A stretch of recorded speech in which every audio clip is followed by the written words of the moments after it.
Vamos abrir as nossas Bíblias na carta de Paulo aos Romanos, no capítulo de número 1. Nesse dia 31, nós tivemos aqui um culto da Comune com referência à Reforma Protestante que estava aniversariando. Ainda dentro dessa temática, nós vamos hoje também falar de algumas coisas alusivas ao período da Reforma. Carta aos Romanos, capítulo de número 1, a partir do versículo de número 8. Diz assim: primeiramente dou graças ao meu Deus por Jesus Cristo, acerca de vós todos, porque em todo o mundo é anunciada a vossa fé. Porque Deus, a quem sirvo em meu espírito, no evangelho de seu Filho, me é testemunha de como incessantemente faço menção de vós, pedindo sempre em minhas orações, que em algum tempo, pela vontade de Deus, se me ofereça boa ocasião de ter convosco, porque desejo ver-vos para vos comunicar algum dom espiritual, a fim de que sejais confortados, isto é, para que juntamente convosco eu seja consolado pela fé mútua, assim vossa como minha. Não quero, porém, irmãos, que ignoreis que muitas vezes propus ir ter convosco, mas até agora tenho sido impedido, para também ter entre vós algum fruto, como também entre os demais gentios. Eu sou devedor tanto a gregos como a bárbaros, tanto a sábios como a ignorantes. E assim, quanto está em mim, estou pronto para também vos anunciar o evangelho, a vós que estáis em Roma, porque não me envergonho do evangelho de Cristo, pois é o poder de Deus para a salvação de todo aquele que crê, primeiro do judeu e também do grego, porque nele se descobre a justiça de Deus de fé em fé, como está escrito, mas o justo viverá pela fé. Podeis assentar.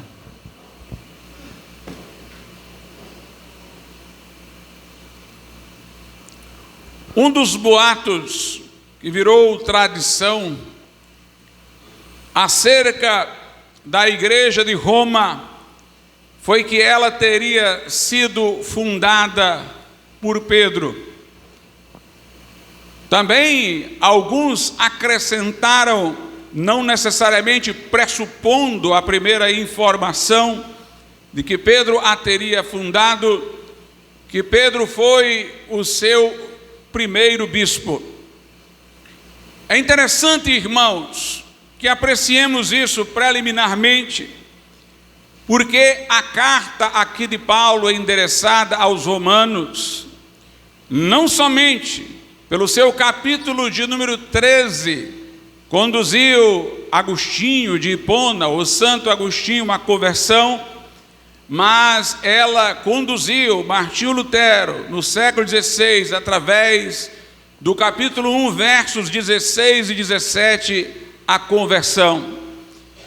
Os reformadores consideravam a carta aos romanos a mais central. De fato, ela é a que menos parece uma carta e mais parece uma pregação, um livro de teologia, explicando a doutrina da justificação pela fé e os seus efeitos, de uma maneira bem lógica, discorrendo de premissas para conclusões. E esta carta, que inspirou o movimento da reforma do século XVI, que conduziu tantas pessoas a Cristo antes e depois da reforma, esta carta foi endereçada exatamente a Roma, que é vista como a sede da igreja romana, uma igreja que teria sido fundada por Pedro, ou que ele teria sido lá o seu primeiro bispo. Em primeiro lugar, quando nós lemos o Novo Testamento, nós vemos que não havia o chamado bispado monárquico, um bispo único de uma igreja.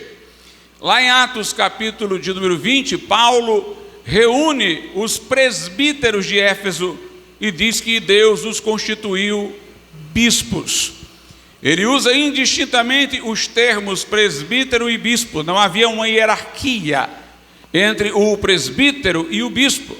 Eram nomes distintos para a mesma função. E Paulo reúne os presbíteros, que ele chama de bispos da igreja de Éfeso. Uma igreja tinha vários presbíteros e vários bispos. Na carta de Paulo a Tito também nós encontramos Paulo falando das condições para alguém ser presbítero.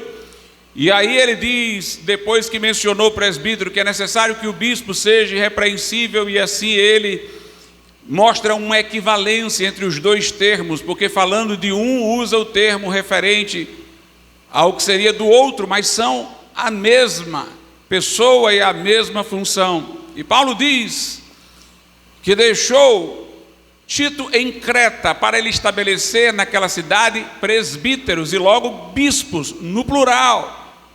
A igreja primitiva, portanto, tinha presbíteros ou bispos como um colegiado na igreja em cada cidade. Jerônimo, ou São Jerônimo, como chamado, inclusive diz isso claramente nas suas obras. Ele diz, a igreja primitiva não fazia distinção entre presbítero e bispo, e ela tinha vários bispos ou presbíteros em cada cidade. Como houve mudança para se chegar a um bispado monárquico, onde um bispo está acima de presbítero e é um bispo responsável por uma região, ele disse, como essa mudança aconteceu, nós não sabemos dizer quando foi. Então, mesmo que Pedro tivesse sido bispo de Roma, ele teria sido um dos bispos de Roma, porque naquele tempo nós tínhamos vários bispos. Mas nós podemos perceber, irmãos, que Pedro nem fundou a igreja em Roma e nem foi bispo de Roma por esta carta que Paulo escreveu aos romanos. Se os irmãos observaram a leitura que eu fiz do verso 8 ao 15, vocês estão vendo que Paulo não menciona Pedro ali presente. Ele diz que quer ir ter com aqueles irmãos para lhes comunicar algum dom espiritual para que eles sejam confortados. Paulo diz, eu me propus a ir, mas eu fui impedido por circunstâncias, mas eu quero ir para ajudar vocês. Não seria tão necessária assim a presença de Paulo se Pedro estivesse naquela localidade. Paulo fala, e assim quanto está em mim, verso de número 15, estou pronto para também vos anunciar o evangelho, a vós que estáis em Roma. Ele não diria isso se Pedro estivesse ali. Não há nenhuma alusão a Pedro. Paulo fala como se sua presença lá fosse ser grandemente significativa. Fala das tentativas de ter ido que não conseguiu, fala que os irmãos precisam da sua presença para também lhes comunicar conforto, e nada disso seria lógico se Pedro estivesse lá. No final da carta de Paulo aos Romanos, nós temos as saudações que Paulo faz a inúmeros membros daquela comunidade. Pedro nenhuma vez é mencionado. Romanos 16, verso 3 diz, saudai a Priscila e a Áquila, meus cooperadores em Cristo. Verso 5, saudai também a igreja que está em sua casa, saudai a Epêneto, meu amado, que é as primícias da Acaia em Cristo. Vimos aqui que já havia uma comunidade que se reunia na casa de Priscila e Áquila, que é chamada de igreja em sua casa. No verso 6, saudai a Maria, que trabalhou muito por nós. Verso 7, saudai a Andrônico e a Júnias, meus parentes, e meus companheiros na prisão, os quais se distinguiram entre os apóstolos e que foram antes de mim em Cristo.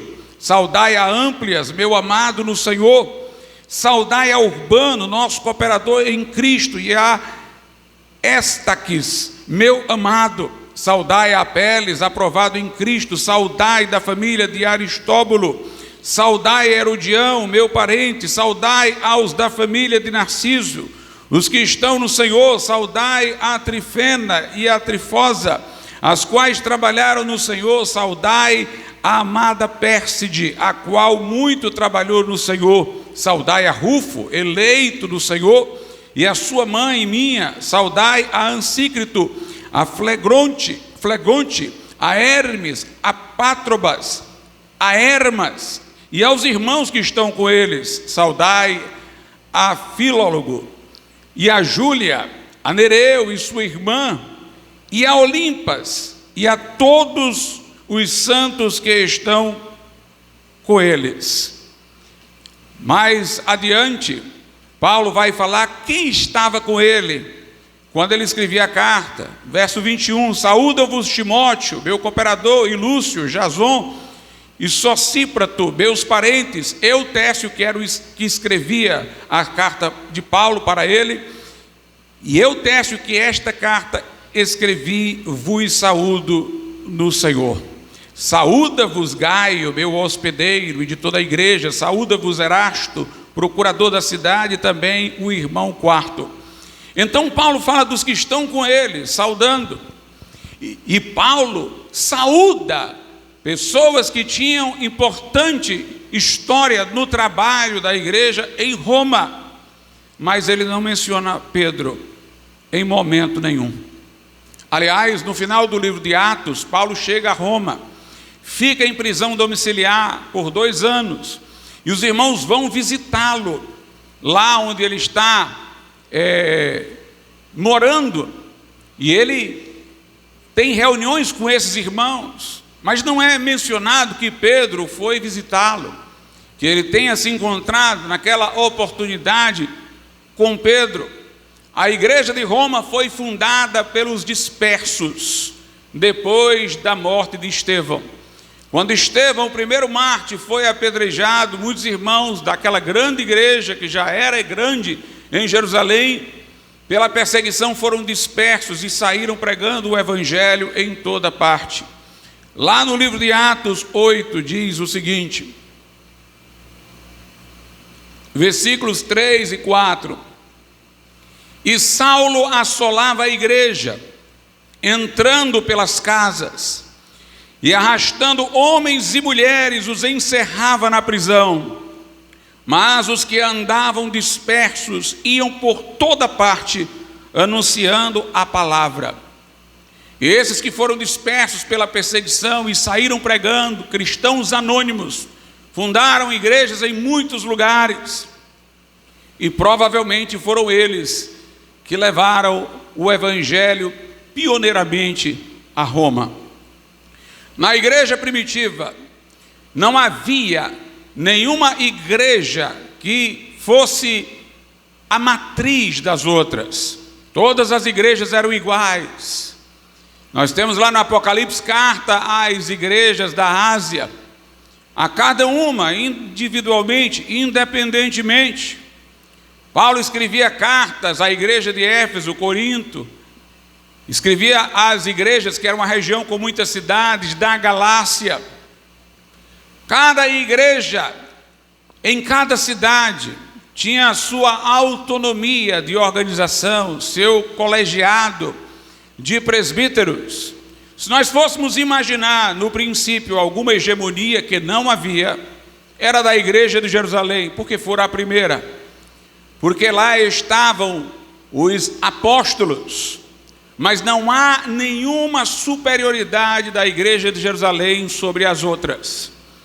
O chamado Concílio de Jerusalém, como nós chamamos, que está no livro de Atos, na verdade foi para lidar com membros indisciplinados da igreja de Jerusalém, que tinham descido às igrejas dos gentios, para dizer a eles que eles precisavam de obras e não só da fé em Cristo para a salvação, precisavam dos ritos judaicos. E como foram membros de lá que saíram perturbando outras igrejas, a resolução teria que ser lá, para que estes fossem devidamente repreendidos. Mas não havia nenhuma igreja superior ou hegemônica. Aliás, quando no ano 70 o Império Romano invadiu Jerusalém, cercou Jerusalém, houve um grande massacre, praticamente essa igreja de Jerusalém, que foi a matriz no sentido histórico, não no sentido hierárquico, foi aonde começou. Essa igreja ficou pequena, ficou praticamente inexistente em razão da perseguição. E eu acredito que em grande parte Deus permitiu isso para que ninguém achasse que a igreja de Jerusalém teria esta superioridade sobre as outras.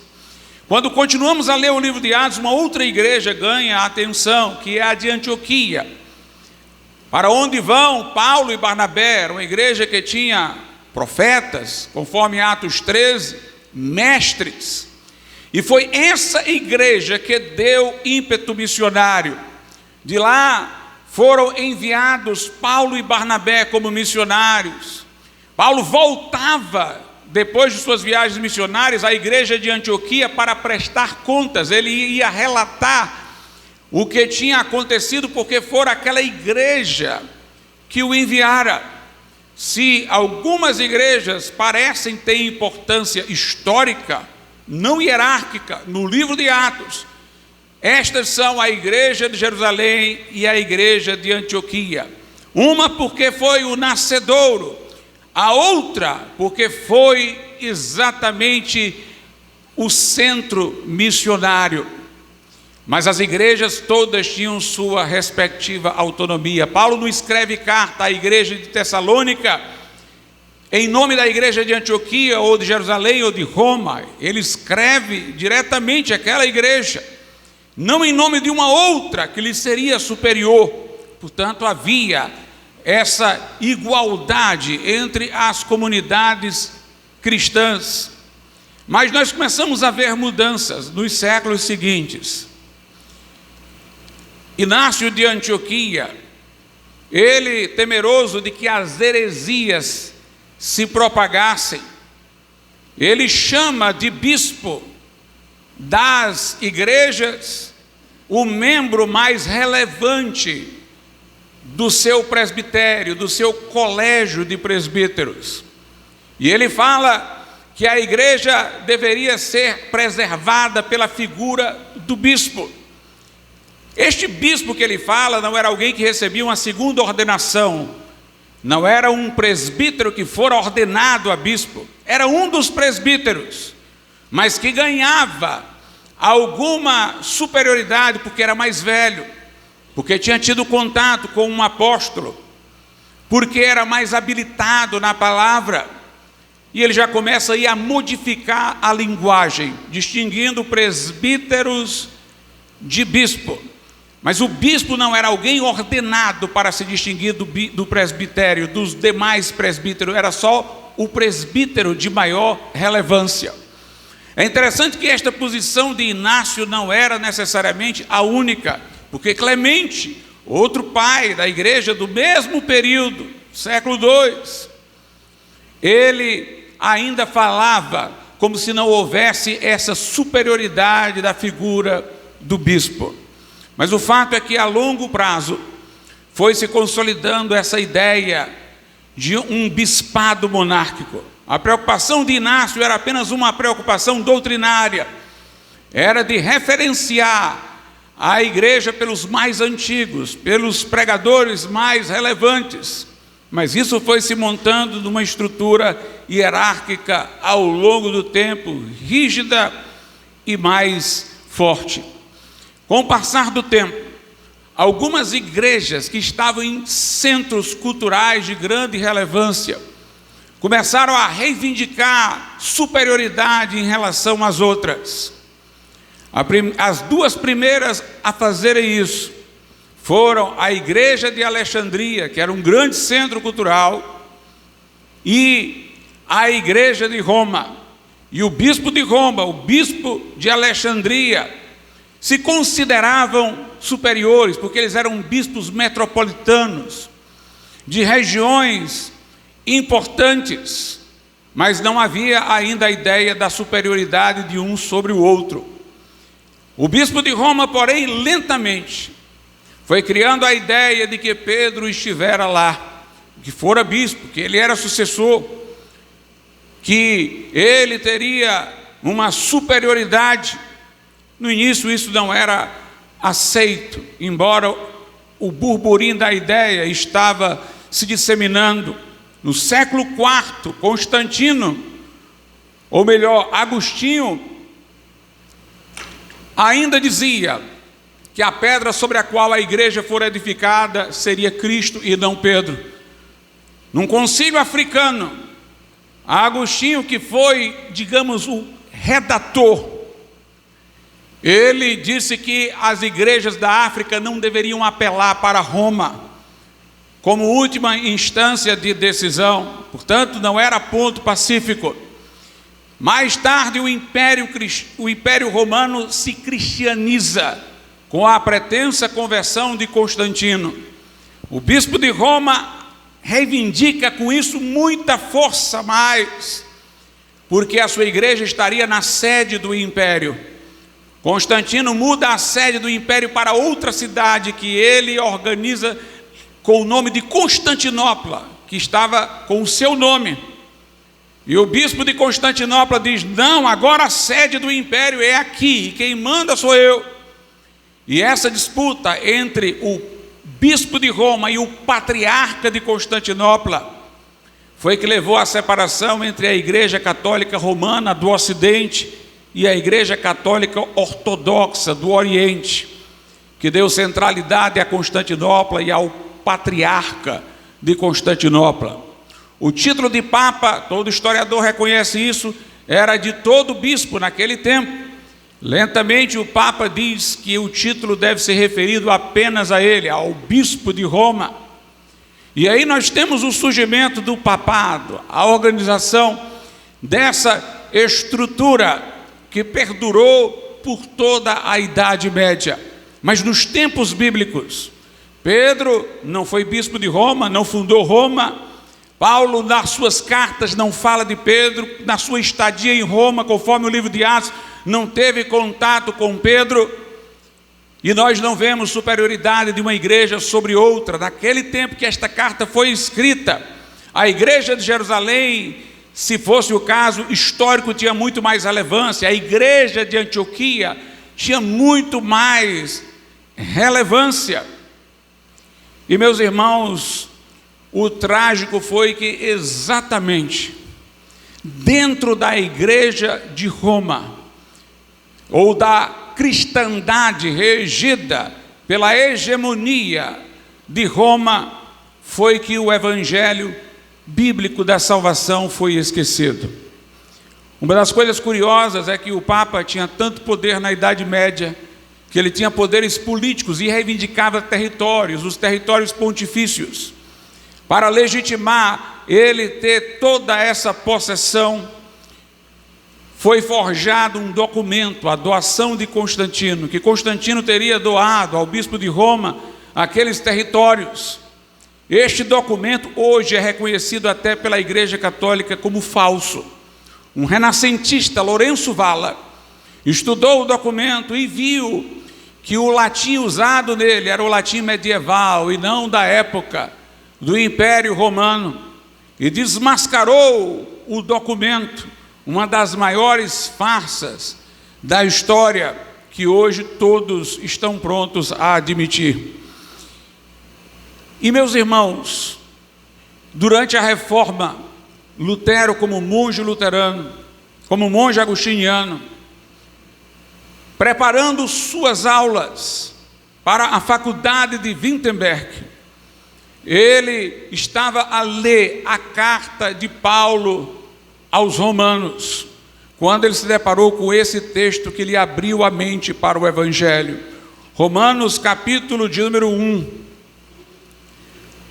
versículos 16 e 17, que dizem o seguinte: porque não me envergonho do Evangelho de Cristo, pois é o poder de Deus para a salvação de todo aquele que crê, primeiro do judeu e também do grego, porque nele se descobre a justiça de Deus de fé em fé, como está escrito, mas o justo viverá pela fé.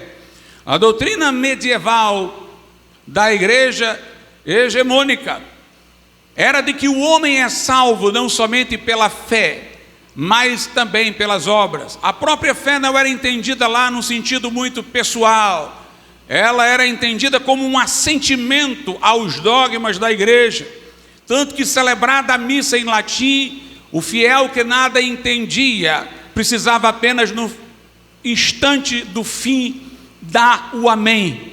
Isso era considerado uma fé implícita, seja lá o que fosse que estava sendo ensinado, ele estava endossando, porque reconhecia a autoridade da igreja para estabelecer dogmas. A fé era transformada numa coisa institucional, relacionada a dogmas e não diretamente à pessoa de Jesus. E os homens teriam que praticar obras, penitências, teriam que passar pelos sacramentos, que eram em número de 7, com alguns alternativos para quem quisesse seguir um estilo de vida ou outro. As pessoas ainda acreditavam que precisavam de intercessores junto a Cristo para fazê-lo benevolente, e no pós-morte ainda passariam pelo purgatório, e que elas deveriam fazer peregrinações, venerar relíquias, adquirir indulgências, certificados de perdão, para que pudessem então chegar ao céu mais rapidamente. E Lutero descobriu, irmãos, que tudo isso era em vão, que não é este o caminho de Deus para a nossa salvação. Obviamente ele não leu só estes 2 versículos, mas eles deram o estalo que lhe abriu a mente para compreender toda a Escritura. Observe o versículo de número 17. Porque nele o que? No Evangelho, que é o de que ele vinha falando no verso 16. Porque nele, no Evangelho, se descobre a justiça de Deus de fé em fé, como está escrito, mas o justo viverá pela fé. Uma das coisas ensinadas nas universidades medievais era que, para a Bíblia ser apresentada mais didaticamente, a teologia ser apresentada mais didaticamente, ela deveria se apresentar com categorias, com conceitos de filósofos gregos. A primeira parte da Idade Média foi a parte em que queriam apresentar a Bíblia com a linguagem de Platão. A segunda parte da Idade Média foi quando eles queriam apresentar a Bíblia com a linguagem de Aristóteles. Pois bem, isso era que confundia muitos. Lutero dizia que ele, quando lia na Bíblia sobre justiça de Deus, entendia erradamente, porque ele lia a palavra com o sentido que se lhe dá Aristóteles. Para os filósofos, justiça basicamente era uma destas 2 coisas. Ou era a virtude de ser justo, a suprema virtude que a todas as outras regulava, e logo o justo era um homem virtuoso e, portanto, ele tinha que mostrar isso por obras. Ou então a justiça era uma retribuição por um agravo, uma pena, uma sanção, uma resposta contra aquele que transgredira a lei, no sentido de puni-lo. Então Lutero, ou quando lia sobre a justiça de Deus, entendia que Deus estava reivindicando dele uma virtude que se expressasse em obras, e Deus, sendo absoluto, queria esta virtude perfeita, as obras perfeitas, e logo ele não poderia chegar à salvação por este caminho, por suas obras. Ou ele entendia que quando a Bíblia estava falando de justiça de Deus, estava falando que Deus o ameaça, por causa dos seus pecados. E aí o termo justiça lembraria apenas de sua condenação, ou seria uma exigência de perfeição que ele, como ser humano, não poderia oferecer, porque estamos todos sob as sequelas da queda de Adão. Ou então seria o aviso da punição que nos sobrevirá por nossa transgressão. Mas Lutero entendeu uma coisa muito importante, que a Bíblia não deve ser interpretada nem segundo conceitos, categorias, linguagem, nem de Platão, nem de Aristóteles, nem de qualquer filósofo. A Bíblia deve ser interpretada pela Bíblia. Os conceitos devem ser os bíblicos, aqueles com os quais vamos apresentar o que a Bíblia diz, são os conceitos que a Bíblia, nos dá. Foi isso que ele decidiu entender e compreender. Não faria sentido interpretar o maior pelo menor, a revelação pela razão, a teologia pela filosofia. Não faria sentido buscar na mente de filósofos pagãos os conceitos que eu preciso para entender as Sagradas Escrituras. E ele entendeu que a Bíblia é a intérprete de si mesma. A Bíblia interpreta a Bíblia. Deve-se interpretar o texto pelo contexto. Deve-se interpretar passagens obscuras por passagens mais claras. Sempre que tentavam testar Jesus em alguma coisa, Jesus citava as Escrituras. Quando o diabo citava deturpadamente o texto da Bíblia no deserto para Jesus, Jesus citava outro texto para corrigir aquela interpretação errônea que Satanás estava dando. Lá na primeira carta aos Coríntios, no capítulo de número 2, nós temos isso no verso de número 13. Paulo diz, 1 aos Coríntios 2 e 13, as quais também falamos, não com palavras que a sabedoria humana ensina, não com as palavras da filosofia, mas com as que o Espírito Santo ensina, com as da revelação. Note, comparando as coisas espirituais com as espirituais, comparando o texto inspirado com o texto inspirado, a Bíblia pela Bíblia. E meus irmãos, voltemos a Romanos 1, porque é disso que trata o apóstolo no verso de número 17. Eu vou ler o 16 para ficar mais claro e sigo para o 17. Porque não me envergonho do Evangelho de Cristo, pois é o poder de Deus para a salvação de todo aquele que crê, primeiro do judeu e também do grego. Ele está falando de evangelho. Aí ele diz, porque nele, no evangelho, se descobre, a palavra aqui é, se revela a justiça de Deus. Ou seja, há uma noção de justiça de Deus que não pode ser encontrada na sabedoria humana, não pode ser encontrada na filosofia, que você só descobre essa compreensão de justiça no Evangelho. Há uma justiça de Deus que a sabedoria humana não alcança, que é revelada, uma forma de conceber a justiça de Deus que se revela, que se descobre no Evangelho e que é através da fé. O que é que a Bíblia nos ensina? A Bíblia diz, Romanos 3, todos pecaram e destituídos estão da glória de Deus. Romanos tem tudo, todos somos pecadores. Romanos 3 diz que pela lei, o que nos vem é o pleno conhecimento do pecado. Pelas obras da lei nenhuma carne será justificada.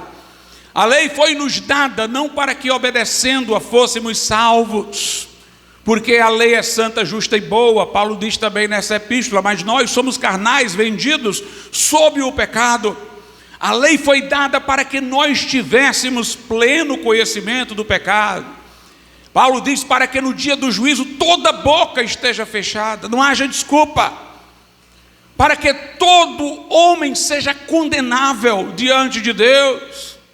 Paulo diz nessa epístola, citando os Salmos, não há um justo, nenhum sequer, todos se extraviaram, se fizeram inúteis, todos pecaram e destituídos estão da glória de Deus. Pelas obras nós nunca poderíamos ser salvos, Mas a boa notícia do Evangelho é que o Verbo se fez carne e habitou entre nós. O Filho de Deus, consubstancial ao Pai, um com o Pai, se fez homem por amor de nós. Ele veio e assumiu a humanidade não na linha horizontal, mas na linha vertical. Se ele tivesse sido concebido das carnes ou de José ou de Maria, ele estaria na linha horizontal que vem de Adão, ele estaria debaixo de maldição. Mas foi o Espírito Santo, como disse o anjo, que desceu sobre Maria, de maneira que o que nela foi gerado não era dela, nem de José, era do Espírito Santo de Deus. Preparou-se ali um corpo para Jesus, um corpo tão humano quanto o nosso, mas sem os efeitos do pecado. Como Adão no princípio, criado diretamente pelas mãos de Deus, feito do pó da terra, sem ancestralidade, foi criado em inocência. Jesus, como homem, veio como segundo Adão, a Bíblia assim o chama, por uma obra sobrenatural de Deus.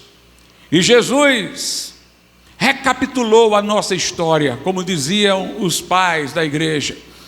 Ele viveu a vida que Adão deveria ter vivido em condições desfavoráveis, porque Adão não viveu a vida que deveria ter vivido num jardim cercado de favores. Jesus viveu a vida que Adão deveria ter vivido no meio de um mundo caído. Adão foi tentado num jardim cercado por benefícios de Deus. Jesus foi tentado no deserto, quando estava com fome. E ele em tudo foi reto, em tudo foi obediente a Deus, ao Pai. O Pai disse: este é meu filho amado, em quem me comprazo. Um dos atos simbólicos mais bonitos da Bíblia é quando Jesus vai para ser batizado. E João Batista diz que ele é que deveria ser batizado por Jesus, porque o batismo de João Batista era de arrependimento. E João Batista, por certo, precisava de redenção, tinha pecado. Mas Jesus, o justo, é que fora a ele para ser batizado. Aí Jesus diz essa importante palavra: importa que se cumpra toda a justiça. E assim João Batista o batiza. O batismo de Jesus teve um símbolo inverso ao de todos os que João Batista estava batizando. Os que vinham para ser batizados por João Batista, simbolicamente estavam deixando nas águas os seus pecados, indicando arrependimento para seguir uma vida diferente. Mas Jesus, o justo, desceu às águas para pegar os pecados de todos e tomar sobre si. Simbolicamente ele estava mergulhando no rio, onde pessoas estavam deixando os seus pecados para tomá-los sobre si, para cumprir toda a justiça. Porque era necessária a pena para o nosso pecado, era necessário o castigo para a nossa culpa. Jesus estava tomando sobre si os nossos pecados para receber em si, naquela cruz, o castigo que agora nos traz a paz, para que pelas suas pisaduras nós fôssemos sarados. Jesus levou nossos pecados em seu corpo ao madeiro, foi moído pelas nossas iniquidades, foi traspassado pelas nossas iniquidades. Jesus morreu como nosso substituto, o Cordeiro de Deus que tira o pecado do mundo, o justo morrendo pelos injustos para levar-nos a Deus. Naquela cruz, irmãos, ele se fez maldição por nós. Ou como a Bíblia diz com palavras tão lindas, ele sendo rico se fez pobre por amor de nós, para que pela sua pobreza nós fôssemos feitos ricos. Lá naquela cruz ele disse: Pai, está consumado, a dívida está paga. Agora eu lhe pergunto, por que Jesus não veio adulto, como Adão foi feito adulto, e dirigiu-se para a cruz? Porque ele passou pelo nascimento, porque ele cresceu, porque ele foi tentado, porque ele passou por tudo que nós passamos antes de ir à cruz, para que a sua vida exemplar fosse creditada a nós. Jesus fez uma permuta, como o escrito antigo da igreja, Carta de Diogueto diz. Ele fez uma troca, ele fez uma permuta. Ele levou os meus pecados para que eu levasse a sua retidão. Os pecados que ele levou, ele não cometeu. A justiça que vem sobre o crente, ele não a praticou. Nós somos justificados pelos méritos de Cristo, assim como Jesus foi punido pelos nossos deméritos. Ele levou os nossos pecados para que nós pudéssemos levar a sua justiça. Ele viveu uma vida reta para ser creditada na nossa conta, como se nós a tivéssemos vivido. E como se os nossos pecados, ele os tivesse cometido. Que coisa gloriosa! A justiça de Deus, de que fala o Evangelho, não é a justiça que quer nos punir, não é a justiça que quer nos exigir, é a justiça que quer nos justificar, gratuitamente. Romanos 3, versos 23 e 24, porque todos pecaram e destituídos estão da glória de Deus, sendo justificados gratuitamente pela sua graça, pela redenção que há em Cristo Jesus. A justiça não é a justiça que Deus está pedindo de você, não é a justiça com que Deus está ameaçando você, é a justiça que Ele quer lhe dar, do Filho dele. Ele quer lhe declarar justo pela vida que Jesus Cristo viveu. Lutero disse, quando eu entendi isso, o termo justiça de Deus, que me assombrava com a ideia do castigo, que parecia reivindicar de mim a perfeição que eu não conseguia, agora trouxe a mim uma paz. Ele usou a expressão, era como se eu estivesse nascendo de novo, era como se eu estivesse entrando pelas portas do paraíso. O Deus do Evangelho não quer me punir, quer me justificar, quer me absolver, quer me perdoar, pelo sangue de Jesus.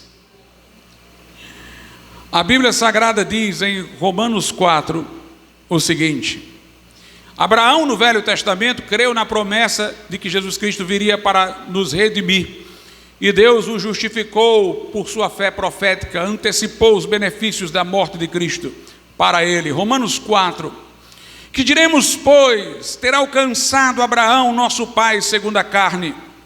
Porque se Abraão foi justificado pelas obras, tem de que se gloriar, mas não diante de Deus. Pois que diz a Escritura, creu Abraão em Deus, e isso lhe foi imputado como justiça.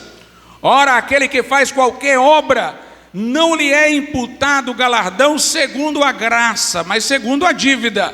Mas aquele que não pratica, ele não tem as obras, mas crê naquele que justifica o ímpio, o pecador, a sua fé lhe é imputada como justiça. A justificação, irmãos, na Bíblia, nem é o processo de santificação, que a Igreja Católica entendeu como sendo, por associar a justiça com a ideia de virtude de Aristóteles. Embora a santificação seja um efeito de sermos justificados diante de Deus, depois falaremos disso, mas ela não é a base com a qual nós nos asseguramos da salvação. Não é a santificação a justificação, e nem é uma ameaça de condenação. A justificação é a imputação da justiça de Cristo, uma justiça que não fui eu que produzi, me é imputada, me é atribuída. Creu Abraão e isso lhe foi imputado como justiça. Aqui diz o apóstolo Paulo, se fosse um galardão, uma recompensa, um prêmio, não seria por graça, seria porque ele pagou a dívida. Mas o que eu estou dizendo é que aquele que crê que justifica, que Deus justifica o pecador, a este, a sua fé é imputada como justiça. Aquele que crê no Deus que acolhe, que justifica o pecador. Algumas pessoas, erradamente, pensam que o que nos é imputado como justiça é a fé. Como se a fé fosse a causa da salvação. Eles pegam o texto e dizem, está vendo? Creu Abraão em Deus e isso lhe foi imputado como justiça. é que Deus considera a fé uma virtude que merece uma premiação. Mas a Bíblia não ensina isso, irmãos. Se a Bíblia ensina a oposição entre fé e obras, dizendo que a salvação é pela fé e não pelas obras, para que ninguém se glorie, é porque a fé não pode ser a causa da salvação, senão eu iria me gloriar. Eu iria dizer, eu tenho esta virtude da fé. Se a Bíblia diz, está excluída a vanglória, por que lei? Das obras? Não, pela lei da fé. Se ela diz isso, então é porque a fé não permite vanglória, não permite que eu a atribua a mim como algo que mereceu alguma coisa de Deus. Paulo não se gloriou de ter crido, ele se gloriou daquele em quem ele creu. Ele disse, eu sei em quem tenho crido. Ele se gloriava da pessoa de Jesus. Em 1 Coríntios 1,30 diz que Jesus é a nossa justiça, santificação e redenção. Ele, Jesus, é a nossa justiça, não a nossa fé.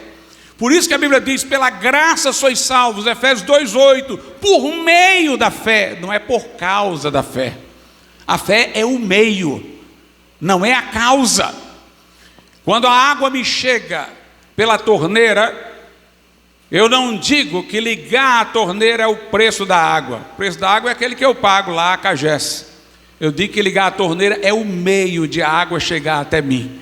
O preço quem pagou foi Jesus, foi o sangue de Cristo. A minha salvação é por causa do que Ele fez. A fé é só o estender das mãos para receber o presente. Agora vem a pergunta, por que diz aqui, a sua fé lhe é imputada como justiça? Notadamente é uma figura de linguagem, uma metonímia. Quando você fala do recipiente pelo conteúdo. Lembra-se quando Jesus consagrou o cálice na ceia? Ele disse, este cálice é o meu sangue. Mas o que era chamado por ele de símbolo de seu sangue, obviamente não era o cálice, era o vinho que estava dentro. Mas ele falou do cálice, porque o cálice era o recipiente do vinho. Nossa fé é em Jesus.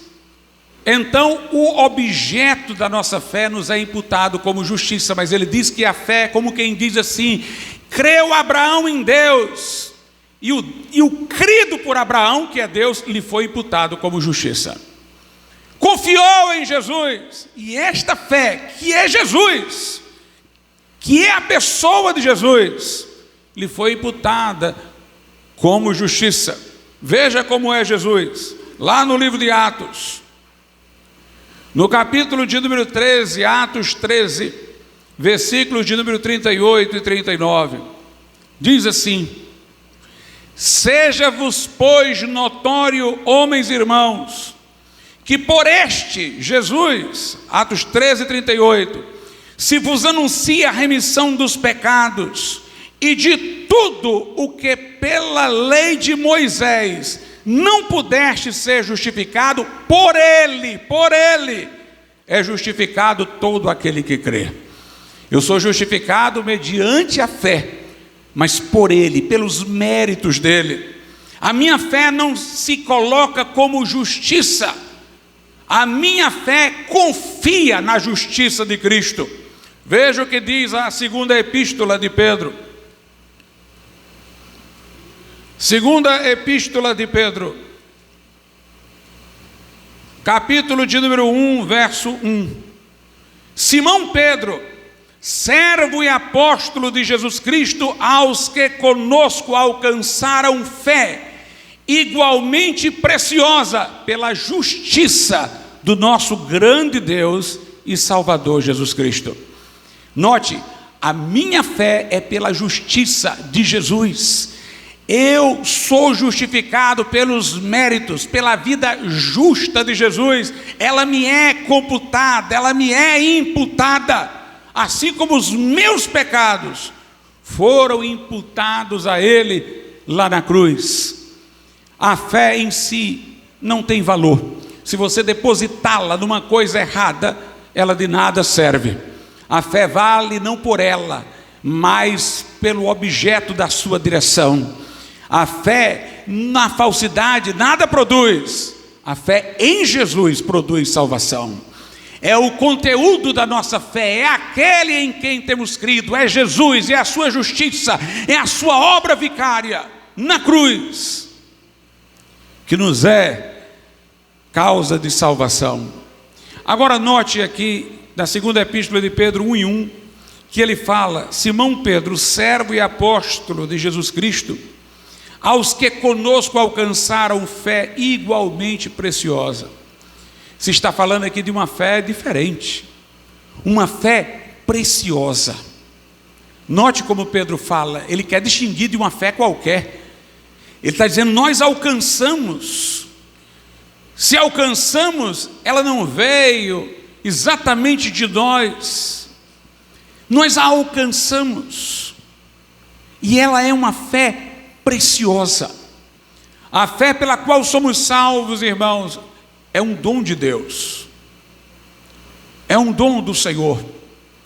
Nós, quando estamos ouvindo a palavra e reconhecemos a sentença da lei, o nosso pecado, e dizemos como Paulo em Romanos 7, em mim mesmo, isto é, na minha carne não habita bem algum, miserável homem que sou, e nós reconhecemos que não há nada em nós que possa merecer o favor de Deus, nós batemos no peito como publicano arrependido, nós nos arrependemos no pó e na cinza, como disse Jó. Nesse momento de contrição e receptividade, o Espírito Santo nos dá a fé para nos agarrarmos a Jesus. Se você foi acompanhando o agir do Espírito Santo pela palavra em você, para levá-lo à contrição, se você não for resistindo, mas se você reconhecer o seu pecado, você vai chegar no momento em que não tem nada mais de si mesmo, e Jesus vai ser apresentado a você como tendo tudo. E naquele momento, se você agarrá-lo como aquela mulher o agarrou pelos pés, se você cair diante dele em êxtase, como Maria, irmã de Marta, caiu, se você der o grito de Bartimeu, filho de Davi, tem compaixão de mim, então naquele momento ele vai perdoar os teus pecados e te justificar diante de Deus. Essa fé preciosa, Pedro fala dela na primeira epístola de Pedro 1:7, para que a prova da vossa fé, muito mais preciosa do que o ouro que perece. Note, quando ele diz aqui que a fé é preciosa, ele compara com o ouro, mas ele diz que ela é mais preciosa do que o ouro, porque o ouro perece, essa fé não. Essa fé é inabalável, irmãos. Um verdadeiro crente nunca deixará de sê-lo. Esta fé é imperecível, é quando a pessoa se agarra a Cristo e ela realmente não vai soltar. Ele é o meu Senhor, Ele é o meu Salvador. É uma fé preciosa, porque nem a provação, nem a tribulação pode apagar a sua chama, porque ela veio de Deus para o nosso coração. Justificados, pois, pela fé. É interessante, irmãos, que lá em Romanos, no texto que eu li, agora eu leio a parte não lida, em Romanos capítulo de número 1, diz assim no verso 17: porque nele se descobre a justiça de Deus de fé em fé, como está escrito, mas o justo viverá pela fé. O que é que quer dizer esse negócio de fé em fé? Tem uma tradução com a linguagem mais simples, cotidiana, uma Bíblia, acho que linguagem de hoje, que coloca assim: nele se descobre a justiça de Deus pela fé do começo ao fim. Quando diz de fé em fé, quer dizer é fé do começo ao fim. Ninguém diga: o homem é justificado pela fé, mas termina com as obras. Uma vez eu conversei com o Aldo Pagotto, que tornou-se bispo, mas naquele tempo ele era padre. E quando eu estava conversando com ele, ele disse: olha, Glauco, eu aceito justificação pela fé, uma fé que se materializa em obras, que se expressa em obras e tal. E eu olhei para ele e disse: você está me enrolando, quer ver? Você crê que o homem, assim que confia em Jesus, é justificado, e já justificado ele produz as obras? Ou você crê que ele tem fé, aí tem esse negócio seu bonito aí que desenvolve por obras, e no final ele é justificado. Ele, no final, então pronto. Você não crê que a justificação é pela fé. Você crê que ela é pela fé continuada através das obras, terminada por meio das obras, mas a Bíblia diz é de fé em fé, do começo ao fim é pela fé. Por mais santificado que eu esteja, eu ainda não merecerei o céu na hora da morte, eu vou confiar em Jesus. Paulo, Pedro, homens piedosos, quando a morte lhes veio, por mais santos que eles fossem, não confiaram em seu estado de santificação, mas confiaram no fato de que Jesus morrera por eles, era a justiça deles, de fé em fé. Justificação, portanto, irmãos, tem a ver não com a santificação, tem a ver com a nossa relação com Deus. Antes de eu me converter, Deus está virado contra mim, é o supremo juiz, eu era réu, estava numa posição de condenação, só aguardando a sentença final. Mas agora, Romanos 5:1, tendo sido justificados, pois, pela fé, temos paz com Deus por nosso Senhor Jesus Cristo. Note, a justificação aqui para o crente é passada, aconteceu quando ele creu, tendo sido justificados. E note o efeito da justificação, nós temos agora paz com Deus. A justificação tem a ver com relacionamento. Antes estava eu numa posição tensa, eu era réu, eu estava na iminência de descer a condenação pela morte. Mas agora não existe mais intriga, agora a acusação de Satanás contra mim não prospera mais, porque Jesus é a minha justiça. Eu tenho paz com Deus por nosso Senhor Jesus Cristo. Meus irmãos, muita gente nasceu em igreja evangélica, aprendeu sobre essa doutrina, mas só a tem na cabeça, nunca a experimentou no coração. Há muita gente que sabe que a justificação é pela fé, mas não tem a fé preciosa pela qual se é salvo. Há alguém que está longe da salvação porque nunca sentiu a gravidade dos seus pecados, porque é uma pessoa bem criada, uma pessoa bem ajustada, ela ressalta que não tem nada errado com a vida dela de significativo. Se ela não se sentir pecadora, ela não vai chegar a esta fé. Se ela não recebeu o diagnóstico da lei, também a mensagem da justificação não chegará a ela como boas novas, boas notícias, que é o sentido do Evangelho. Interessante como a Bíblia, irmãos, é clara, ela chama esta mensagem de Evangelho, boas notícias. Se isso não lhe chegou como boas notícias, então você não entendeu nada, você só entendeu com a cabeça. Eu aprendi, é assim, o homem é justificado pela fé, mas isso não chegou a você trazendo uma alegria, uma euforia, um sentimento de libertação, como chegou para Lutero, como chegou para John Wesley, como chegou para tantos outros. Então isso não é evangelho para você. O nome não é doutrina, o nome é evangelho. Evangelho é uma expressão que designa um entusiasmo do receptor. Há pessoas, irmãos, que nunca passaram pela experiência de ver quão pecadoras são, elas ainda estão encantadas com os elogios dos seus pares. Lá em João 5,44, Jesus diz: como podereis crer, buscando honra que vem uns dos outros, e não a que vem de Deus? Ou seja, se vocês gostam de ser homenageados uns pelos outros, vocês nunca vão chegar à fé. Se vocês gostam que os outros ressaltem os méritos de vocês, vocês nunca vão chegar à fé. É preciso reconhecer que é um pecador, é preciso reconhecer a culpa, aos olhos dos padrões cívicos, aos olhos dos padrões familiares. Eu sou uma boa pessoa, mas o padrão de Deus é mais elevado. As minhas obras diante dele não passam de trapos da imundície. Ele exige perfeição, ele exige inteira devoção, ele exige que tudo se faça unicamente para a glória dele. E é preciso que eu veja que eu não estou agindo assim, que eu sou um pecador.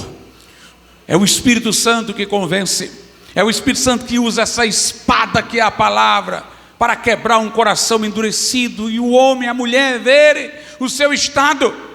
para terem receptividade à fé que recebe a justiça de Deus.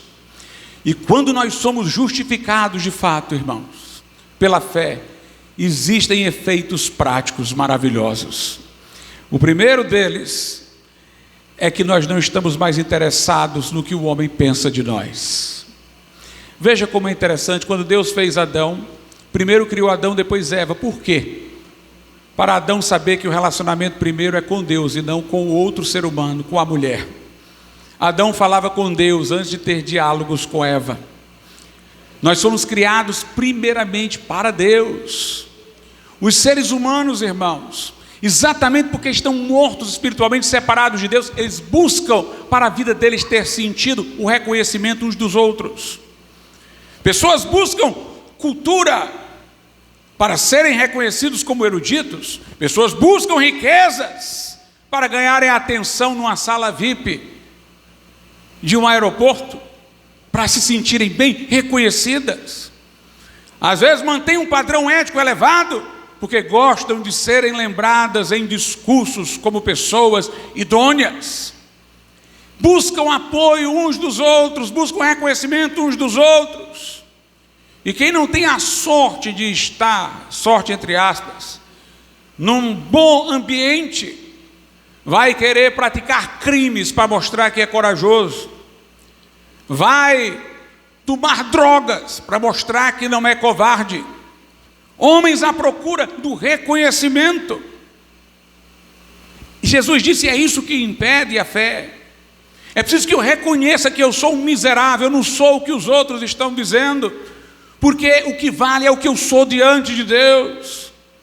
Mas ao mesmo tempo, na hora que eu me refugiar em Cristo e saber que eu sou justificado no tribunal de Deus, não condenado, justificado, absolvido, que o juiz, depois de me justificar, tira a toga, desce lá da tribuna, me abraça e passa a me chamar de pai. Meus irmãos, o que me importa daí para frente o que o homem diz? O que me importa se alguém está contra mim? Deus me reconhece. A força disso é grande demais. Em Romanos 8, Paulo diz a partir do verso 31: que diremos, pois, a estas coisas? Se Deus é por nós, quem será contra nós? Aquele que nem mesmo a seu próprio filho poupou, antes o entregou por todos nós, como nos não dará também com ele todas as coisas? Quem tentará acusação contra os escolhidos de Deus? É Deus quem os justifica. Quem é que condena? Pois é Cristo quem morreu, ou antes quem ressuscitou dentre os mortos, o qual está à direita de Deus e o que também intercede por nós. Eu vou ler o resto. Quem nos separará do amor de Cristo? A tribulação, a angústia, a perseguição, a fome, a nudez, o perigo, a espada? Como está escrito: por amor de ti somos entregues à morte todo dia, somos reputados como ovelhas para o matadouro, mas em todas essas coisas somos mais do que vencedores por aquele que nos amou, porque estou certo de que nem a morte, nem a vida, nem os anjos, nem os principados, nem as potestades, nem o presente, nem o porvir, nem a altura, nem a profundidade, nem alguma outra criatura nos poderá separar do amor de Deus que está em Cristo Jesus nosso Senhor. Que o mundo inteiro fique contra mim, se Deus é por nós, quem será contra nós? João diz na sua primeira epístola, capítulo 5, esta é a fé que vence, esta é a vitória que vence o mundo, a vossa fé. Meus irmãos, com esta fé a gente vence o mundo. Podem taxar, podem nos desconsiderar, não importa. Se Deus é por nós, quem será contra nós? É essa certeza de justificação que fez os mártires cristãos morrerem cantando, apesar de estarem sendo devorados por feras, crucificados. Essa doutrina, irmãos, deu nervos de aço aos reformadores. Uma vez eu li num livro, e o autor não tinha nenhum compromisso com a religião, mas ele dizia: esse negócio de justificação pela fé desses protestantes dava a este povo nervos de aço. Eles estavam preparados para enfrentar imperador, reis, papas, porque eles entendiam que diante de Deus eles haviam sido absolvidos, justificados, que Deus olhava para eles como olhava para o seu próprio filho, porque os via com os méritos de Cristo. Esse é o sentido de orar em nome de Jesus. Senhor, me ouve como se eu fosse Jesus, porque é através de seus méritos que eu sou considerado. Isso dava uma força enorme, irmãos. Foi isso que fez Lutero bater o pé diante da dieta de Worms. Ele disse: não posso me retratar, a não ser que alguém me prove pelas Escrituras. Ele disse naquele momento: minha consciência é prisioneira da palavra de Deus, aqui estou, mas não tenho como voltar atrás, não posso agir de outra maneira. Deus venha em meu auxílio. Foi isso que deu força a este homem para queimar a bula papal.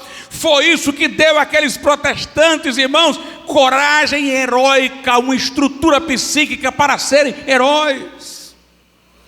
Duas coisas fizeram da reforma uma força invencível. Primeiro foi a doutrina da justificação pela fé. Segundo, a profunda crença dos protestantes na soberania de Deus. Deus está no controle. Alguns dos protestantes até exageraram, como os calvinistas, nessa doutrina. Mas todos tinham muito fortemente: Deus está no controle de tudo. Na tribulação é dar graças, queixar-se dos meus pecados, porque a doutrina da justificação mostra que nós não merecemos nada. Está querendo resmungar? Resmunga dos pecados, resmunga de quão pecador tu é, mas do que Deus tem concedido somente dá graças, em tudo dá graças. Eles eram humildes porque não atribuíam a si a salvação. Eles eram indiferentes à opinião dos homens, tendo uma coragem heróica, porque se Deus é por nós, quem será contra nós? E eles não se desanimavam diante de um cenário difícil, não sei quantos indo para a fogueira, não sei quantos morrendo. Não, Deus está no controle, vamos glorificar o Senhor. John Hus morreu cantando.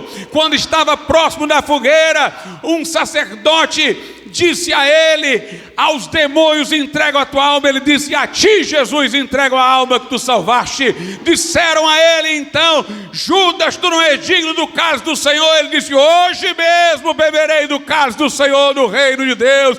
E morreu cantando, e morreu louvando. De onde vinha essa força? Deus está no controle, Deus está no controle. Nós vamos glorificá-lo, nós vamos glorificá-lo. Não há lugar para o orgulho humano, não há lugar para a pretensão humana. Nós somos miseráveis, fomos arrancados das trevas para a luz. Nós não temos ego para defender ressentimento dos nossos perseguidores, como se eles estivessem ferindo alguém importante. Eles estão ferindo pecadores que só são importantes porque a graça de Deus o justificou. Havia uma força poderosa nisso. Se, meus irmãos, alguém aqui não tem isso, ou não passou pela experiência da justificação, ou então passou, mas está meditando pouco nela. Tem um livro de Martin Lloyd Jones sobre depressão espiritual. Ele diz: a cura para a depressão não é o psicólogo, não, é a doutrina da justificação pela fé. Está deprimido, te lembra, meu irmão, você era um pecador, você era um miserável, mas você é justo diante de Deus. Ele nos deu vida juntamente com Cristo, nos fez assentar em regiões celestiais, nos abençoou com toda sorte de bênçãos espirituais nas regiões celestes. Somos filhos da adoção. Se quiser ir mais adiante, nós vamos julgar os anjos. Nós somos herdeiros de Deus, co-herdeiros com Cristo. Este mundo passa, bem como a sua concupiscência, de João, mas o que está na vontade de Deus permanecerá para sempre. Vede o grande amor de João, que o Pai nos concedeu a ponto de sermos chamados filhos de Deus. O salmista diz que darei ao Senhor por todos os seus benefícios. Quer sair do desânimo? Se você é crente, o caminho é meditar nisso. O salmista diz: minha alma, o que é que está acontecendo contigo aí, se perturbando? Bendize a minha alma ao Senhor, Salmo 103, tudo que há em mim bendiga o seu santo nome. Ele é o que perdoa todas as tuas iniquidades. Ele é o que te sara todas as tuas enfermidades. Ele é o que te livra da cova. Ele é o que te coroa de graça e misericórdia. Meu irmão, nós temos que meditar nisso, do que o Senhor fez por nós. Como diz o apóstolo Paulo no texto que eu li em Romanos 8, que diremos a estas coisas? Ou seja, você leu, entendeu o que eu disse? Paulo está dizendo, o que é que você vai dizer agora? Você vai dizer agora, se Deus é por nós, quem será contra nós? Quem será contra nós? Veja o que Paulo diz aos Filipenses. Filipenses capítulo de número 3. Filipenses 3, a partir do verso 4. Paulo perdeu tudo dos homens e ele tinha muito status, mas nem se importou com isso, porque recebeu uma posição nova diante de Deus. Filipenses 3, a partir do 4. Ainda que também podia confiar na carne, quer dizer, na aparência, na minha posição na terra. Se algum outro cuida que pode confiar na carne, ainda mais eu, circuncidado ao 8º dia, da linhagem de Israel, da tribo de Benjamim, hebreu de hebreus, segundo a lei fui fariseu, segundo o zelo perseguidor da igreja, segundo a justiça que há na lei, como o judeu concebia a justiça diante de Deus, que era pelas obras, fui considerado irrepreensível. Paulo diz, olha, se alguém tem que se gloriar na sua posição, eu muito mais. Eu tinha posição, eu tinha tudo isso, mas olha o que é que ele diz a partir do verso 7. Mas o que para mim era ganho, reputei-o perda por Cristo. Que os homens ficam com tudo isso aí, porque eu tenho mais em Cristo. Em Cristo eu sou filho de Deus, eu sou justificado. Aí ele diz, e na verdade tenho também por perda todas as coisas, pela excelência do conhecimento de Cristo Jesus, meu Senhor, pelo qual sofri a perda de todas estas coisas, e as considero como escória, para que possa ganhar a Cristo. Agora observe o verso 9, e seja achado nele. Quando Deus me procurar, eu não quero ser achado em mim, nas minhas posições, eu quero ser achado em Cristo, não tendo a minha justiça que vem da lei, mas a que vem de fora, a justiça imputada, a que vem pela fé em Cristo, a saber, a justiça que vem de Deus pela fé. Paulo diz, eu quero ser achado não com essas coisas quando Deus me procurar, eu quero ser achado em Cristo. Eu perdi todas essas coisas, eu quero mais saber de nada disso. Eu tenho mais, eu tenho a excelência do conhecimento de Cristo Jesus, meu Senhor. Meus irmãos, quem tem essa experiência tem essa alegria. Quem tem essa experiência tem esse júbilo. Por isso que a Bíblia diz, o reino de Deus não é comida nem bebida, não é banquete, não é o prazer da festa, mas é justiça, somos justificados, paz, temos paz com Deus, e a alegria do Espírito Santo. Nós temos alegria,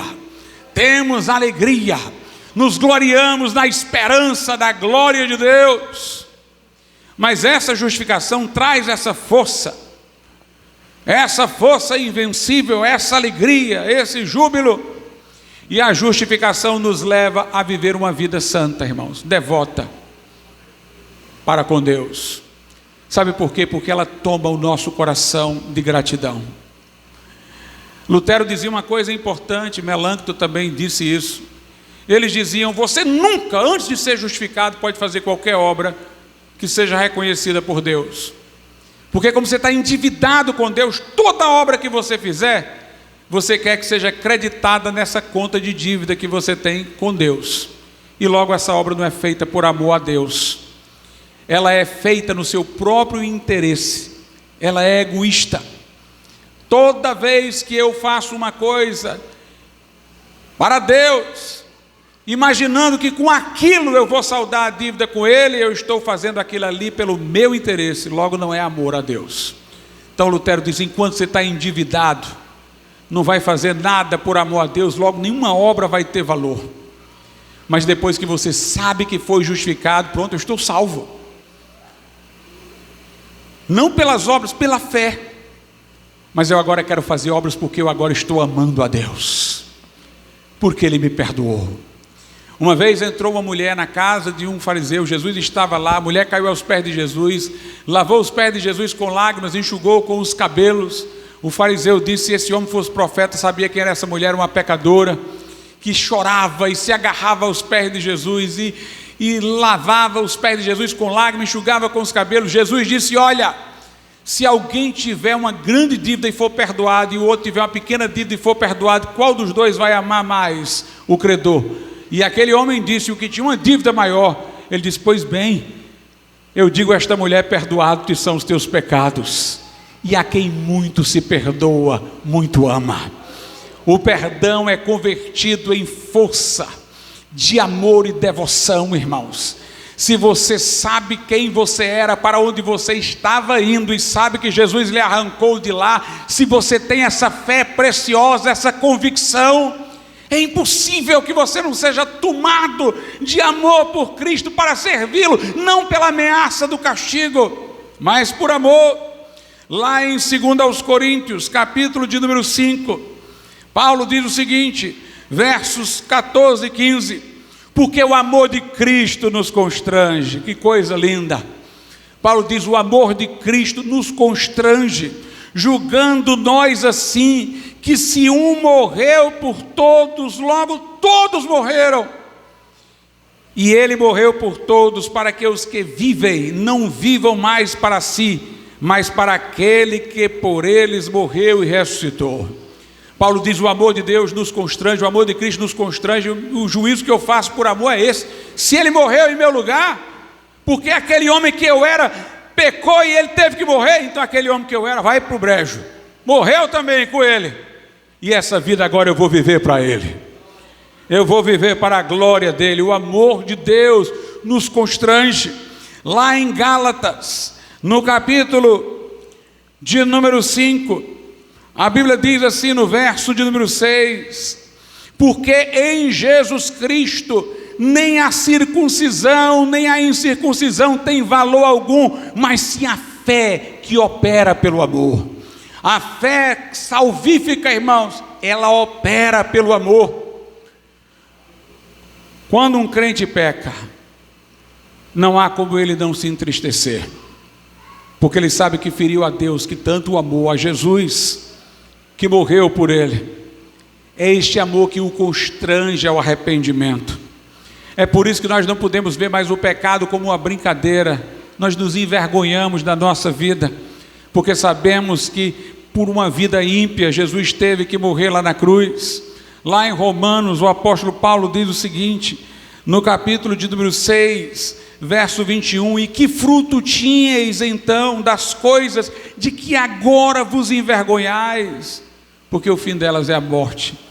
Ele diz: que fruto vocês tinham daquela vida que vocês levavam, de que agora vocês sentem vergonha? O crente, meus irmãos, tem vergonha do pecado. E o crente é como Maria, irmã de Marta, aos pés de Jesus. É como a mulher agarrando-se aos pés de Jesus. Ele tem uma fé que agora opera pela gratidão, opera pelo amor. Aquele que está em Cristo é uma nova criatura. As coisas velhas já passaram, e eis que tudo se fez novo. Vamos ficar de pé.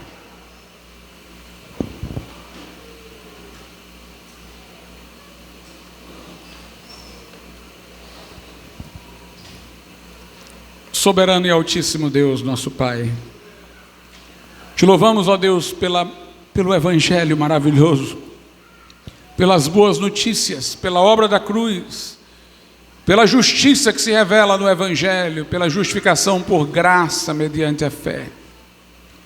Que o Senhor, meu Deus, toque em vidas e corações hoje aqui, para que sintam contrição, vejam o seu estado, a incapacidade, meu Deus, de cooperarem em qualquer coisa para a sua salvação, e para que estendam as mãos pela fé contrita, que recebe o dom de Deus, Senhor, para que sejam justificadas e transformadas pelo poder do Evangelho. Nós te pedimos estas coisas, em nome de Jesus. Amém. Se nessa noite houver alguma pessoa aqui que diz: pastor, eu não tenho certeza da minha salvação, eu não sei se me visitando agora a morte, eu iria estar com Deus imediatamente. Eu tenho tido vãs confianças, muletas religiosas, mas eu quero olhar só para Jesus. Se você quer entregar seu coração a Cristo, recebê-lo como único e suficiente Salvador, levante a sua mão e nós vamos orar por você. Se houver alguém que esteja desviado, desviada, quer se reconciliar com o Senhor, levante também a sua mão e nós vamos orar. Se houver alguém, não perca essa oportunidade de vir a Cristo e entregar seu coração ao Senhor Jesus.